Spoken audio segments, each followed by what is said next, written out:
All right, so now if we move slightly broader, we've had obviously a lot of developments over Europe. I made a video myself recently emphasizing why Putin is targeting Europe now rhetorically because they're getting in the way of his plans and it's frustrating him. But also now the French and the English, or the UK, have committed to, I don't know the best way to call them, peacekeepers in the event of a ceasefire.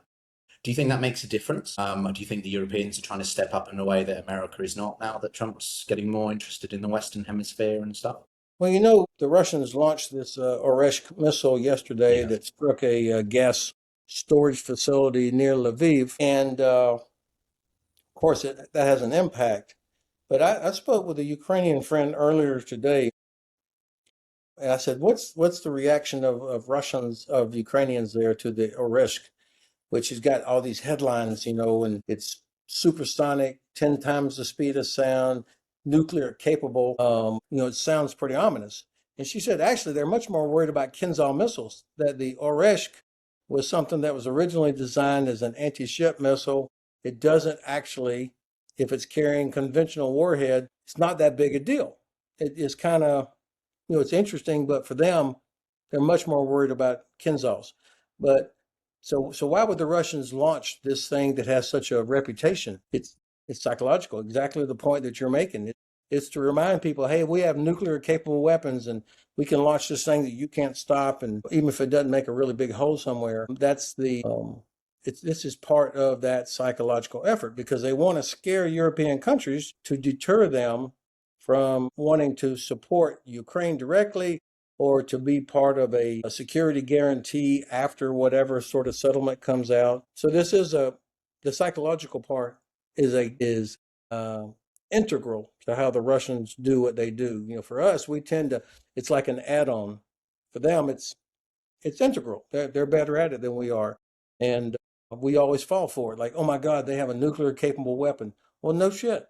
We have thousands of nuclear capable weapons.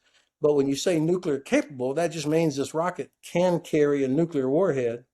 But that's the likelihood of that happening is very close to zero.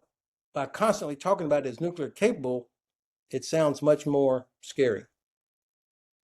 Well, I think we're on round 4 or 5 of threatened nuclear usage by the Kremlin. I remember the 22 one being very concerned. He said it 24 late last year as well. It seems to be an annual theme at this point, Ben, where Putin comes out and has his annual nuclear threat address, much like his Christmas address. At least that's why, a couple of weeks ago, they made a big deal about we've just deployed the Oreshk truck, the Oh, launchers on, went to Belarus. Big deal. You don't have to go to Belarus to launch it. You could launch it. In fact, this one last night was launched from somewhere near Kazakhstan. The whole point is just to kind of keep it in the news. It's like, oh my God, they have a nuclear capable, and we fall for it every time. well, it reminds me very much of when the Russians launched hypersonics against Lviv when Biden was giving his initial address in Poland. I think it was in April of 22.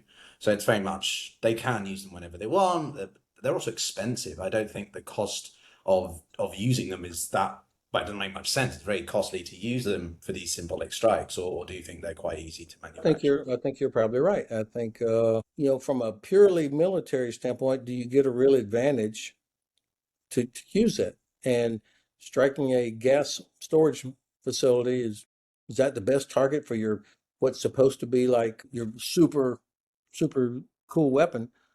I don't know. I think it is mostly psychological.